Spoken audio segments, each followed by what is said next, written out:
यहाँ जिंदगी तो हर कोई काट लेता है, यहाँ जिंदगी तो हर कोई काट लेता है। जिंदगी जियो तो इस कदर कि मिसाल बन जाए। नमस्ते, आदाब, सत श्री अकाल एंड हेलो आप सभी को जो आज इस वीडियो से जुड़े हैं। आज मैं एलिजा दत्ता पेशे से एक टीचर आई हूँ एक कहानी लेकर, एक कहानी जो आपको राह दिखाने में मदद करेगी, एक आईना जो आपको अनगिनत हकीकतों से रूबरू कराएगी। लेकर आई हूँ एक नाम जो आपने सुना तो कई दफा होगा, मगर बहुत कम ऐसे होंगे जिन्होंने समझा होगा। जी हाँ, लेकर आई हूँ एक ऐसे इंसान की कहानी जिनके नाम भर से ही इंसानियत का परचम आसमान को छू जाता है। वैसे तो ये नाम किसी पहचान की मोहताज नहीं है, फिर भी चलिए आज पहचान करते हैं हमारे बेहद अजीज, बहुत खास और हम सब के अति चहीते मौलाना बदरुद्दीन अजमल साहब से, मेरे चाचा जी से। मौलाना बदरुद्दीन अजमल कासमी एक ऐसा नाम है जो आज हजारों युवाओं की जुबान पर है, लाखों माओं की दुआओं का हिस्सा है ये नाम, तो हजारों बच्चों के सपनों का मार्ग है ये नाम। हजारों लाखों यतीम, अपाहिज, बेवा और पिछड़े हुए वर्गों की जिंदगी को रोशन करने का चिराग है ये नाम। जी हाँ, बहुत खास है ये नाम, मौलाना बदरुद्दीन अजमल साहब। एक ऐसा नाम जो किसी आशियाने से कम नहीं, जिन्होंने न जाने हजारों बेघर इंसानों को पनाह दिया है। जैसे कि मैंने पहले ही कहा था कि ये नाम किसी पहचान की मोहताज नहीं है, फिर भी आज उनकी भतीजी और अजमल फ्रेटर्निटी का एक छोटा सा हिस्सा होने के नाते मैं कोशिश करूंगी कि आप सभी को इस वीडियो के माध्यम से हमारे बहुत अजीज मौलाना बदरुद्दीन अजमल साहब के किरदार से परिचय करवा सकूं, जिनको सुनकर आप भी ये कहने पर मजबूर हो जाएंगे कि जी हाँ, इंसानियत आज भी इस धरती पर जिंदा है। मत देखिएगा इस वीडियो को अगर आप इंसानियत को मजहब के नाम पर बांटना चाहते हैं। ये वीडियो उनके लिए नहीं है जो देश को, अपनी माँ को धर्म और जात के नाम पर बांटना चाहते हैं, क्योंकि हिंदुओं से नफरत करो ये कुरान नहीं कहता, भारत में मस्जिदें तोड़ो ये श्री राम नहीं कहता।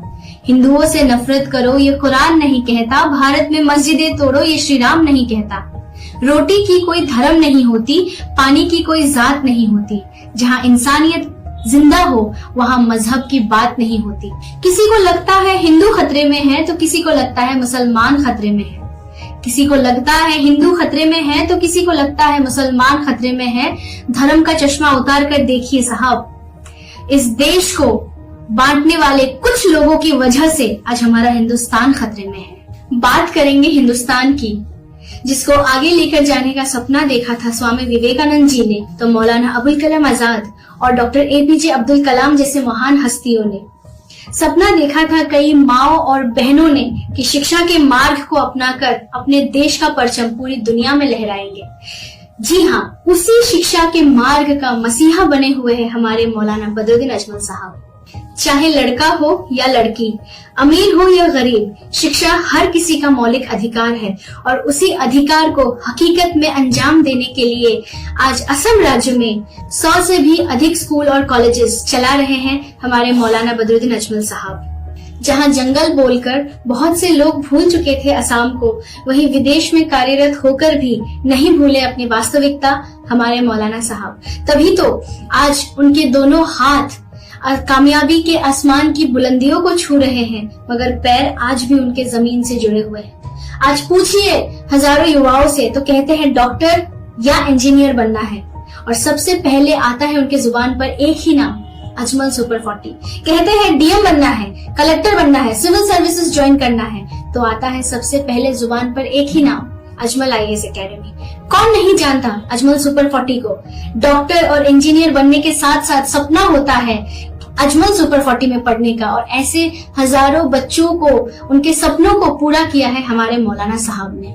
अमर सिंह थापा, संजीत विश्वास, गुड्डू चौहान, विश्वरूप विश्वास जैसे बहुत से बच्चे ऐसे होंगे जो गवाही देंगे कि मौलाना बदरुद्दीन अजमल साहब उनके लिए किसी फरिश्ते से कम नहीं। जहां बहुत कम उम्र में मुसलमान बच्चियों की शादी करवा दी जाती थी, उस प्रथा को रोककर उनको शिक्षा के मार्ग पर चलाना, उनके सपनों पर हकीकत का पंख लगाकर उनको कामयाबी की उड़ान भरना किसने सिखाया? जी हाँ, मौलाना बदरुद्दीन अजमल साहब ने। कुछ लोग जो हकीकत से अनजान हैं, आसान है उनके लिए ये कहना कि वो तो बस एक मौलाना है, भगवान थोड़ी। तो बता दो उनको कि भगवान के भेजे हुए मसीही की तरह हजारों घरों को रोशन किया है हमारे मौलाना साहब ने। उन्होंने खुद इस्लामिक स्टडीज में मास्टर्स की हुई है, जहां उनकी तालीम पूरी तरह से इस्लामिक फंडामेंटल्स के तौर से हुई हो। वहीं पे उस राह से अलग चलकर मॉडर्न एजुकेशन की नींव को मजबूत करना ये अपने आप में बहुत बड़ा रिस्क था। खुदा ना खास्ता अगर डगमगाते उनके कदम तो लाखों उंगलियां तैयार थी उनके खिलाफ उठने के लिए। मगर कहते हैं ना कि मुद्दई लाख बुरा चाहे तो क्या होता है, वही होता है जो मंजूर खुदा होता है। जहां हजारों उंगलियां तैयार थी उनके खिलाफ उठने के लिए, वहीं अपने पाक साफ इरादों से उनको दुआओं में बदल दिया और आज हजारों लोग दुआ करते हैं हमारे मौलाना साहब के लिए। हजारों माएं और बहनें दुआ पढ़ती है, जिनमें एक माँ मेरी भी शामिल है। सिर्फ शिक्षा ही नहीं, इंसानियत की मिसाल दिखती है जब आप खुजाई जिले में स्थित हाजी अब्दुल माजिद मेमोरियल हॉस्पिटल जाते हो। जी हाँ, जहाँ मजहब देखकर आपका इलाज नहीं किया जाता, बल्कि जरूरतमंद को उसके जरूरत के हिसाब से best of the best technology use करके ट्रीटमेंट किया जाता है। एक दौर है जहाँ विदेश जाकर लोग अपने वतन, अपने माता पिता को अक्सर भूल जाते हैं। वहीं पे जिंदा रखा हुआ है आज भी मौलाना साहब ने और उनके अति आदरणीय भाइयों ने अपने वालिद और वालिदैन का नाम। जहां कॉलेजेस चल रहे हैं मरहूम अजमल अली साहब और मरियम अजमल जी के नाम पर, तो वहीं अस्पताल का नाम रखा हुआ है उन्होंने अपने दादा के नाम पर, हाजी अब्दुल माजिद मेमोरियल हॉस्पिटल। अक्सर कहते सुना है हमारे मौलाना साहब को कि अपने लिए जिए तो क्या जिए, तो जी ए दिल जमाने के लिए। और उनको सिर्फ ये कहते ही नहीं बल्कि इस बात को सिद्ध करते हुए देखा है मैंने। तभी तो फुलबारी ब्रिज का मुद्दा हो या धुबरी रेलवे स्टेशन का मुद्दा, धुबरी मेडिकल कॉलेज का मुद्दा हो या धुबरी एयरपोर्ट का मामला, हर लोगों तक सहूलियत पहुंचाई है हमारे मौलाना साहब ने। हर साल ब्रह्मपुत्र नदी अपना कहर ढाती है असम के लोगों पर। तूफान से घर उजड़ जाते हैं, फ्लड के पानी से लोग बेघर हो जाते हैं, हजारों लोग अपना घर बार, यहाँ तक कि नदी के किनारे भी बह जाते हैं। भूख से तड़पते हैं लोग, रहने को जगह नहीं मिलती। उन मामलों में राहत पहुंचाती है अजमल फाउंडेशन और अक्सर मौके पर मौजूद होते हैं खुद मौलाना साहब और उनका परिवार। हजारों लोगों को जॉब अपॉर्चुनिटी दे रखा है हमारे मौलाना साहब ने। वैसे तो हूँ मैं एक कायस्थ हिंदू घर की, मगर भतीजी कहते हैं वो मुझे, और उन्होंने सिर्फ कहा नहीं है बल्कि सिद्ध किया है इस बात को कि इंसानियत ही सबसे बड़ा धर्म है। खुजाई जिले के मशहूर समाज सेवक कमल दत्ता साहब, मेरे सगे चाचा, आगे बढ़कर मौलाना साहब को अपना भाई कहते हैं। दत्ता फैमिली और अजमल फैमिली के लिए ईद और दुर्गा पूजा दोनों बराबर है। ऐसी है हमारे मौलाना साहब की उदारता।